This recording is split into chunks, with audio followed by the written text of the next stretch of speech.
Fantastic human. Hello.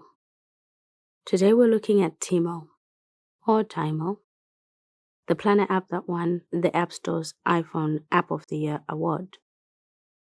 It is a minimalist planner that blends your schedules, tasks, focus sessions, reminders, and even mood tracking into one clean and gentle experience.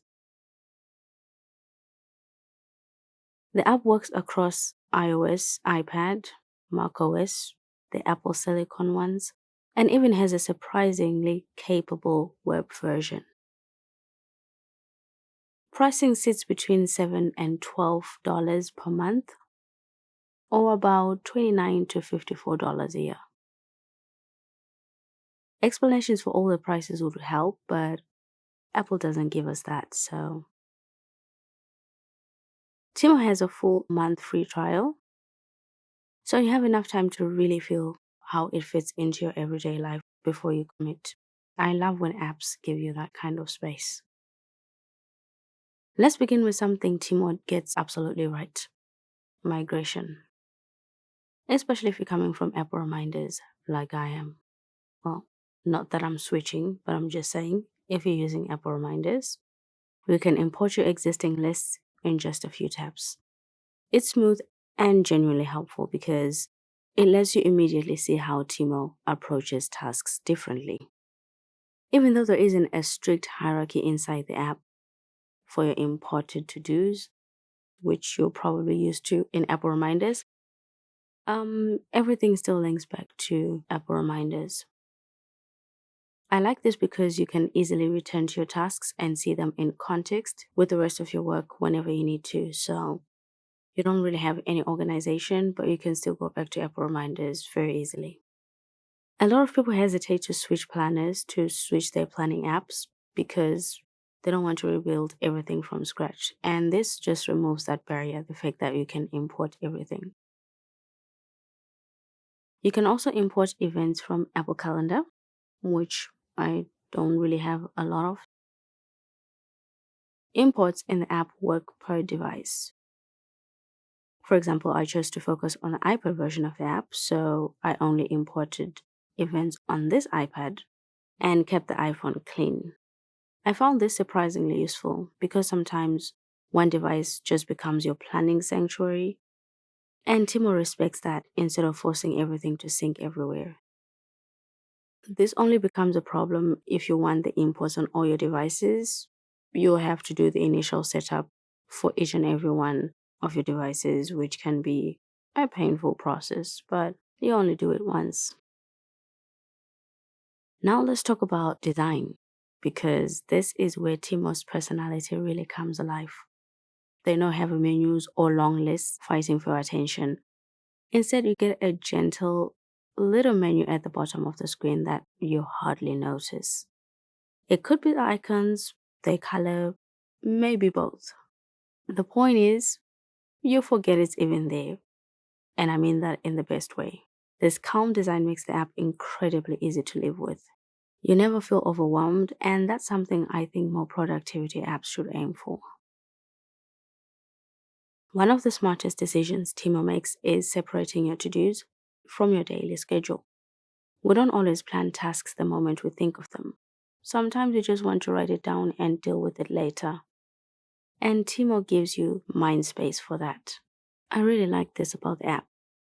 Then you have the timeline layout for your daily schedule, what you're working on that day. I often switch between the compact and timeline layouts because they serve different moods and different kinds of days. I really can't decide which one is better. Subtasks are clear and easy to follow,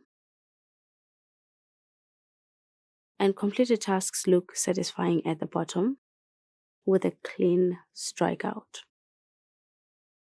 And you can show or hide these completed tasks depending on whether you want a tidy space or a visual reminder of your progress. I do wish the font was bigger though. Instead of typing, you can simply talk through your plans almost like thinking out loud. The AI listens, understands, and even asks helpful follow up questions that guide your thinking. If you're working on a big project, the AI can break it down into useful subtasks. And the AI really understands context in quite an impressive way.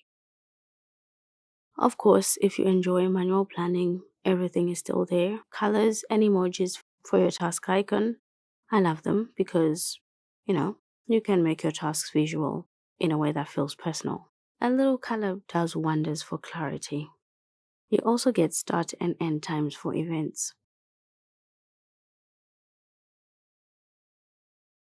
Tiimo also links tasks directly to focus sessions, which gives the app an interesting twist. You can start a focus session tied to a specific task or just run one independent that's on its own if you want to get into the groove. And I love that there's no pressure to use the feature. You can simply ignore it. But it's gentle and encouraging, so why not? And if you want music, it's there. You get lo-fi, celestial, not sure what that is, Tiimo, and acoustic. I'll probably use acoustic, but I mostly work without music. And that option is there too. The countdown to your next task adds a soft nudge that keeps you moving without feeling hurried. Love that too. Mood tracking is another thoughtful feature. You can log how you're feeling for the day, and your mood data syncs with the health app. It's these little touches that make Tiimo feel more like a personal companion than just a planner app. Now, one of Tiimo's truly standout features is profiles.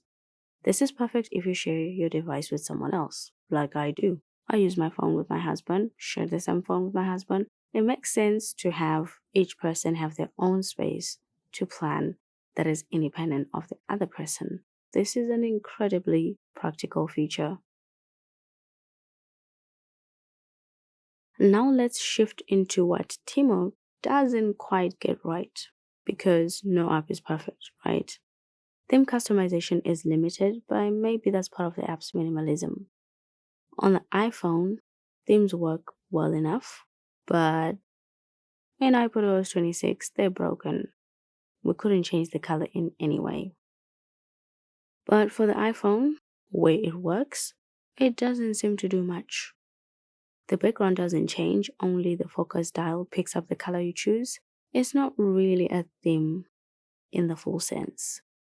It's just changing a few parts of the app.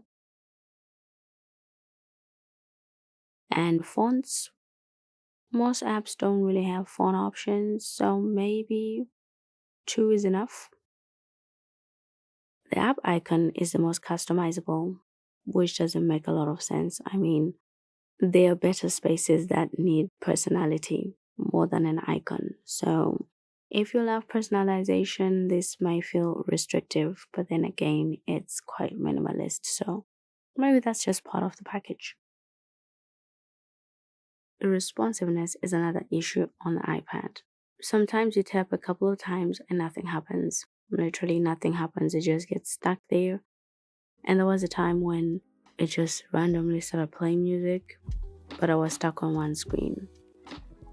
So maybe that is why the iPhone version of the app won the Apple Award and not the iPad version.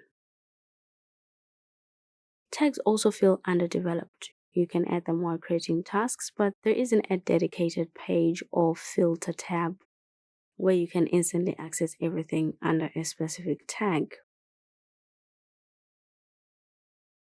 The web version of Tiimo is actually the most powerful version of the app.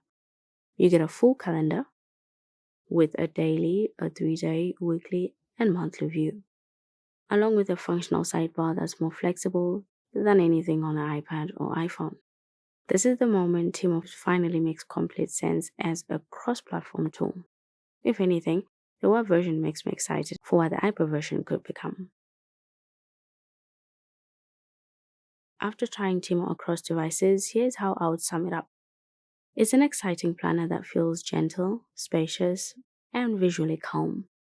It supports planning when you want order, but it doesn't force you into a rigid system when you want to think freely. If you enjoyed this deep dive and want more thoughts and reviews like this, consider subscribing.